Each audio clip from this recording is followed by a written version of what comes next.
Okay, good. Hi, I'm Katrina, and this is Living with Katrina. And today I have a special guest, my mom, Lillian, Grandma. So, happy Mother's Day today to all the mothers. Um, and this is special today because Grandma's been asking for a little tea party. This isn't her official tea party, but I figured today would be nice to come on and just do this for Mother's Day today. And so happy Mother's Day to all the mothers. We know how important of a job that is, and sometimes I think we go without really appreciating and showing and celebrating and honoring our mothers who really truly do a lot. So we're here today with my mom, Lillian. She's going to tell us a little bit about herself and what she does.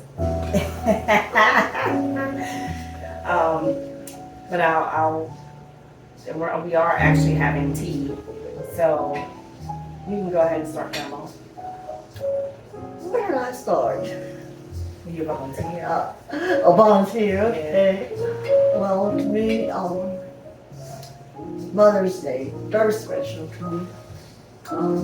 I'll start at the beginning of what I know of a mother, which was my mom. Yes.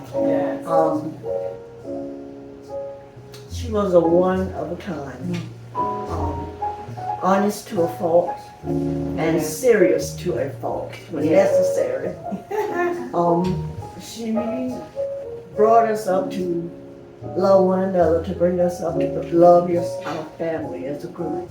We were 5 children and 1 son. All the rest were girls, so you know she had her hands full. But she always taught us, be kind, respectful of yourself first. Because if you don't respect yourself, no one else is. Just be you, the natural you that God gave you. And with your imperfections, just try to make it better. And if someone would tell one of us girls that we were pretty, she would always wait till they're out of sight or out of ear. She would always tell us, yes, you're pretty, but don't ever forget that pretty is as pretty does. That's what she used to tell us. It's funny. She didn't want us to be vain. Yeah. But she was a wonderful woman. She would give to a fault. One thing I know for sure, for example, in our neighborhood,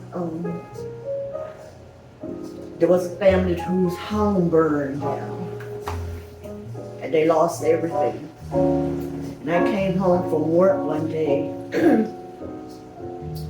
and I had my room decorated with beautiful yellow and white. I had saved money to get that comforter and those curtains. And when I finally got them up, I didn't even have them up 1 month. And when I came home from work, I didn't have a comforter. I didn't have any curtains. She had even taken the shears and gave it to me. And I walked in and I'm like, what happened? And she said, I gave them to so-and-so. And I was like, oh my goodness. And I said, why? You should have asked me. She said, no. She said, why I asked you for it? They need it. And she said, and God will bless you back. That's right. That was her. Yeah. That was who she was. But even in that with me, that I've seen the times that I've done and been questioned, why did you do that? But it just was instilled in me from her. You know, if you don't give something that you had to sacrifice for, the gift doesn't really mean a lot. It doesn't. That's right. That's right. Your blessing comes from something that you have to sacrifice. And that, as a grown woman, that taught me. After I had grown, that was instilled in me from her. and that was her. Mhm. And anything, food, whatever anybody needed, they had it when they left our house. I think that that's because I know as a grandchild, I know how she was, like she was more as a mom than a grandmother. And other people who just told me, and we knew for ourselves, but as children, we didn't really know. We didn't really know. Because you're just there. But there were other people who told me, man, your grandma and granddad, they were just going about my grandma and grandfather. And it was like, these are people who understood that it took a village to raise people and a village to be there and stand in a gap for people. We don't have that now. It's hard now. Like I watch GoFundMe, like people do the GoFundMes, and that's good, and sometimes it's a resource and a tool that you can get some things taken care of. But I like the barter system. I like how it just reminds me of when we were little, and people didn't really buy things. You gave. You actually did charitable things. You took care of people. We had a different sense of caring for people. So we don't have. I just feel as though we don't see a lot of motherly, like grandmas. Like I'm struggling as a grandmother. I'm not struggling, but I'm having because I don't see myself as a grandmother. I feel like I'm just an extension, another mother. Like That's what you are. right. So, but the term grandmother, like I don't feel like I'm a grandma. Ask them, they'll tell you differently. But I feel like that part of nurturing and instilling what we had into them, and that's when we're in another place and time where it's just completely different. They took time. They actually sat down and explained things to you where you had a clear understanding. I keep saying that because my grandfather was wonderful with explaining things. And then your grandma, she kind of didn't explain. She was just do it. Like, just do what I tell you to do. But then she would explain also. If it was something that you really needed to know, she would sit down and explain. But she was such a no-nonsense person. She didn't have time to play around. And I respect it. Like, I know even in my adulthood, just recently finding out things that they were doing and movements that they were making at certain times, and I'm like, how in the world were they able to do that? But they were centered, and they knew their beliefs of what they believed, and they also understood to listen to their intuition and listen to their heart, and they were guided by God. They didn't move. They just didn't desperately move. They actually moved by, we're so far away from that, we don't understand that. True. So true. Yeah. Because I remember growing up in the neighborhood we grew up, our parents, we as family, we always had to do more as children in the community. We always had to do more than the other children had to. And it was always, it was like acreage of stuff. My dad always had extra than what would have provided us efficiently. He went beyond to the point where he would rent acreage, even though we had land in the next county over. In Brunswick County, we had land. My father had over 100 acres of land there. But he went, the soil, I'm sure, wasn't that good in certain areas. So he moved to La Crosse, the next county over, where he could do it, I guess, I don't know how it was. I guess they get a percentage of what you get, what you made off your farm, such as like tobacco. But the rest, cotton and the other corn and wheat and stuff like that, it was yours. I mean, you didn't have to do a percentage of it. That was yours. It was like, which was then the main crop in our area here, central Southside Virginia was tobacco. So he always had extra acreage, which meant that he had to hire people To take care to help do it. Which in return, after we got to be adults, then we realized it wasn't only for us, it was for the younger children to have something to do in the summertime, which they got paid, which helped their parents. No. Yeah. They creating new jobs. Right. Yeah. But at the time, we didn't know that. I We just understand. thought we were just like, why are you doing all of this? We're working. 6 days a week, we're working. You know, and other kids out there having fun, and we here on the farm working. Which was 5 days you were on that farm working. The 6th day, we had to do the work. Homework and housework. We had to do the laundry, which was then beginning, I remember the scrub board. Oh yeah. I And remember. we had to do that. Then later on, my great grandfather died. They had the renal type, so when he died, because really they looked after him because he was a widow. So all the aunts and uncles said, you guys took care of him, washed him, so y'all just take whatever. So we ended up with the refrigerator and the washer. Ringer washer, you had to like that. We ended up with that, so we thought that was good because we didn't have to squeeze those Oh, the clothes. the clothes. Yeah, we didn't have, even though we didn't have to do the scrubbing.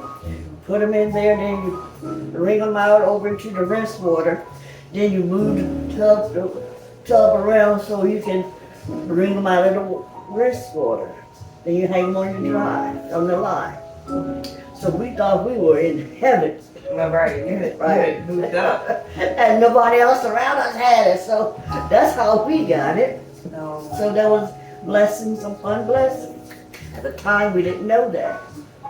And then I heard that you guys were the first ones to have was it indoor plumbing or electric? What was it? Which one was it? Yeah, you guys were the first ones to have electric in this area, and I'm like, what?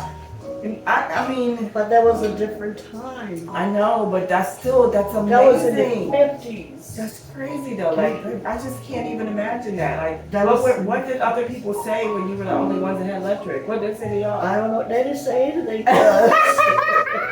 That I can remember. I'm complaining about hate and people hating. I can't even imagine y'all the only ones with electric. That's crazy. One of the first ones who had electric. That's just I don't know. And New car guy. the one in the neighborhood, she never did come. But I did not know he was. I just didn't. Like I said, I didn't because your children you don't Right, understand. and you don't appreciate. No. Just thinking about me. Why? Right. You know. Right. It's here. You're just thinking about me. You're not thinking at the picture because you haven't got matured enough. To see the whole thing, right? And even like I said with now, just recently, just doing the research, finding out, and then looking and seeing. I was saying it to my cousin. I was saying to her, just seeing their signatures because they had to sign for something, and they were making some big moves, and I just couldn't even imagine. And then like back to my grandma, she had a 3rd grade education. Like that's crazy. And then she just was a staple for a lot of people and took care of a lot of people with a little bit of money. And then knew how to save and also be able to feed everyone and make sure we don't have that. We don't see that. We barely can take care of the house that we're in. Yeah. Yes. Oh yeah, my mom. Oh, she believed in having extra food. Mm-hmm. Extra food. What you mean? You do too? Yeah. I Oh, guess. she only her?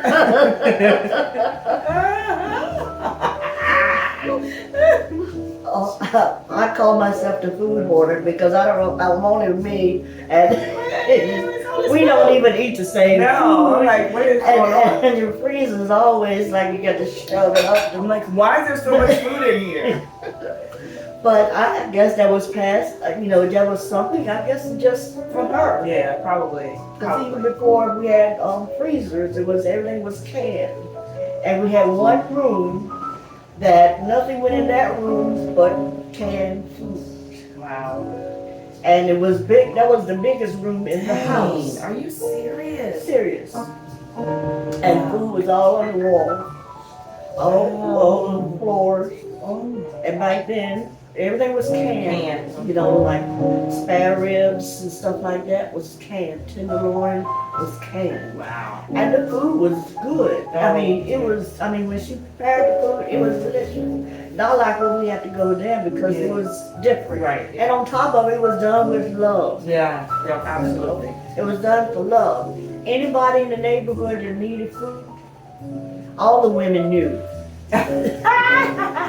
Putting my grandma. All the women knew. Wow. When they came, they left with something. Oh. And one of our neighbors was like, we had strawberries. And very plentiful. Because my dad, with the garden, he tended to the garden. Make sure that everything was fertilized, everything was... We did the weeds. But as far as that, he made sure everything was fertilized. We still do the weeds. This is what I have to tell you. I don't know where I went wrong, but somewhere down the line, I went way haywire. But I love her. Don't know what I would do with her. Oh my gosh. Like, getting back to my mom. Right. Even with strawberries, there was one of our neighbors in particular, she would say, one year my mom gave her some jam and jelly, different. So she liked it, and she came back up and she said, Miss Drummond, that summer, Miss Drummond, can you can me some jam and jelly? My mom did. She had to buy extra jars. Wow. And she had to buy the Certo.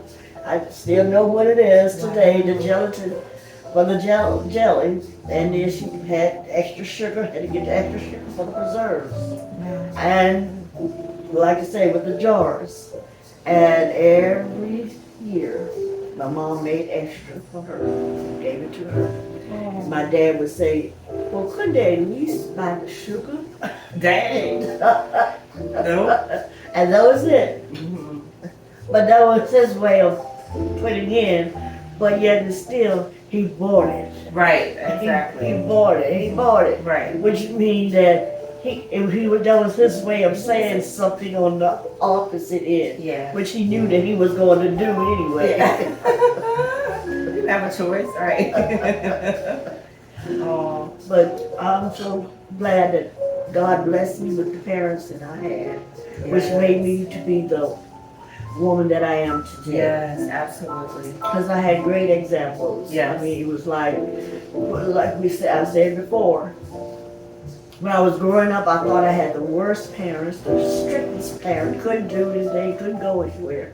But it was for me. That's right. It was for me. And I was a quiet person. I always observed. And then I would, be like, I watch couples, and I was like, no, I don't want that. I don't think I want that. I don't like that. But see, my parents were preserving me. Right. Oh, You know that now? yeah, I know that. I knew that. They were. I didn't know it at the time, but I knew it now. You know now. But they were preserving me. That's right. That's right. And then the times, you wonder why they didn't say no to this. They should have said no then or sooner. Or why they wait my mom wait so late to say, no, you shouldn't do this. Should have been earlier instead at the time. But everything was for timing. And certain things in my life, I wouldn't be blessed now had it not been for those things. That's right. And I'm so blessed because look what I have here. She's my right hand. I can't say enough because she is what I have. She's my daughter, my sister, my friend, my son. You name it, she is it. If I say, Katrina, I need you to do this or whatever, she does it. It's done. It's done. And when I have times that I want to sit and talk, she's there to listen. And to give her 2 cents worth into it. Five. But I'm like, no, 2 cents. Because at the time I'd be like, I don't want to hear that. I want to hear something else. I'm the mama. You should be going with what I'm saying. But that's the friend part. Yes. That's the friend part, which I really admire because a lot of children wouldn't do that. Exactly. Or either they'd have a tone Yes. that will send everything escalated to another point. But I'm blessed. I just thank God every day for her. And I don't know what I would do without her. Oh, I really don't. I really don't. no. It's reciprocal because you're there for me, and that's why I am who I am. We're talking about grandma, but she's the one who put that in you, which passed it on to me. And then I look at Victoria, my daughter Victoria, who she is a mother to 2 sons, and I will be also interviewing her. But she is a wonderful mother, and she has her that age. Yes, and she has the same spirit as my grandmother, where she just wants to take care of everyone, to her demise. Yeah, it's like you have to take care of yourself. So, but it's just like sometimes it's not a job. It's a position that we sit in, and we understand the position, and we understand how heavy and weighty that position is. And then just with my oldest son, Jordan. So, and this is why this is so beautiful today, because we're sitting here on Mother's Day, and my oldest son, at the time that I had my oldest son, I was, a mess, a hot mess. And my mom was there. I mean, it was at the place where I had gotten myself in so much trouble. I had to actually do some jail time. And then I thought I was being slick by getting pregnant. I don't know what that was all about. I thought they weren't going to put me in jail, but they said, okay, well, you wait till you finish, and then we're going to throw your ass in that jail. And I'm like, what? But I mean, I waited, and then finally went to my sentencing, and I sat in prison for a little bit, just a couple of months. And I had never been in trouble. And then by the time that I went to go in front of the judge, I was at least, 6 months pregnant? I was probably about 4 or 5. Yeah, I was probably about 4 or 5 months, going into 6 months, somewhere around there. I was out. I mean, I was out. So then, and it was kind of a trick, because they said, well, if you come on, do this now, do the time now, then we'll let you out so you can have the baby. But then they didn't understand how much trouble I really was in. So I was sitting there, and all these charges kept coming in, and they were looking at me like, what in the world did you do? And so, needless to say, I ended up doing 2 years in prison, and then I had the baby, and then had to go back to jail. So then, of course, and I'm not talking jail, county jail, I was in prison. I was at state prison for 2 years. And that's why, and having a baby, that 6 months, I was only in his life for 6 months until I had to go and turn myself in, and then had to do 2 years.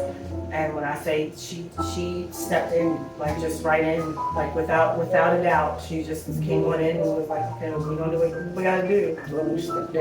My stepfather too, yeah. And then with my daughter, so when I was pregnant with Victoria, this was another part, was because I did not know what to really do, because I hadn't really had him. So here and I'd gotten married and pregnant with my daughter on the way.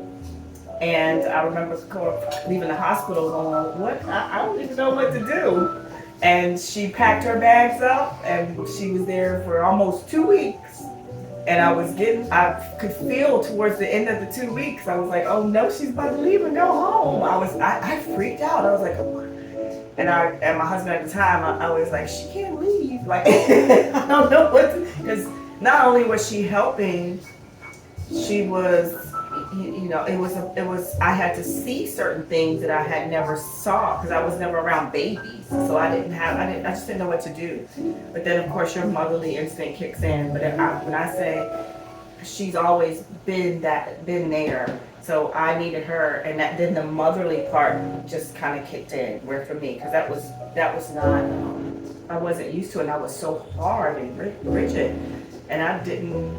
So you have you're going to jail, you don't have your child, that's a lot, and then you come out and you're trying to readjust to regular life, and on top of shame and guilt and everything else. That's why I understand when people come out, that's a whole nother, we're gonna record on that, because that's a whole nother thing, is getting back into society, getting back into being able to be productive and not allowing that to change your life. Because I know most people that I tell that I did 2 years in prison, they don't even believe it. They're like, no way, what could you have possibly done? And it's like, but that doesn't make or break you. As a matter of fact, it makes you. It makes you. And I had to have that hard lesson that was very beneficial to me, and I know it taught us all, because you don't understand as your actions aren't just for you, it affects the whole family. And so, you know, then she has a daughter who's out here, you know, in jail and a baby on top of that. But man, what a baby. I mean, it was like, that was But the baby was just a gift. It was the gift, right? It was a gift in the midst of. Me and my husband, because we didn't have a baby. They couldn't have a child. That's right. We had her, and I had another daughter and a son with my husband, children. And he wanted a baby. And I'm like, no babies are coming out of here. That he was like, you got eggs, we can do a surrogate. And he was that bad, wanted a baby for me. And I was like, no, I don't know. And she comes up with pregnant. Yeah. And at first he was like, he didn't like the idea that she was pregnant, you know. And he really didn't. And when we went to see the baby that night, that was it. He looked in those little gray eyes, yes. And his heart was just there. Gone. His heart was gone. That's why my mom always said, don't ever say what you're not going to do. That's right. Because you end up doing it. That's right.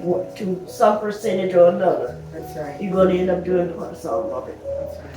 But his heart was just gone. Mm-hmm.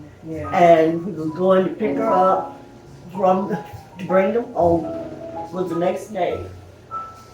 And he here and come home from work, and we gone shopping for the baby. And I'm saying we only need 1 or 2 outfits, Johnny, because you know, they be coming home and they don't need all those clothes, they just need the little onesie things. He goes to Bon-Ton, JCPenney, I remember that. JCPenney's, and he went to Bosco. Yeah, Bosco. That's where he lost his mind, in Bosco. Everything was blue and white. Everything. Oh my God. The little boy. And here we done so long, she called him home, trying to find out where we were. And the children said, well, the only way to come see get you. We are shopping. Well, not we. He was doing all the shopping. And when we get there, it was so long, they had gave her clothes for Jordan that people donate, you know, for people that, you know, they don't have anything. And when he got there and saw Jordan all in this stuff, he didn't say anything. Going home that night, it was the next day. Bringing my child home with some hand-me-down stuff.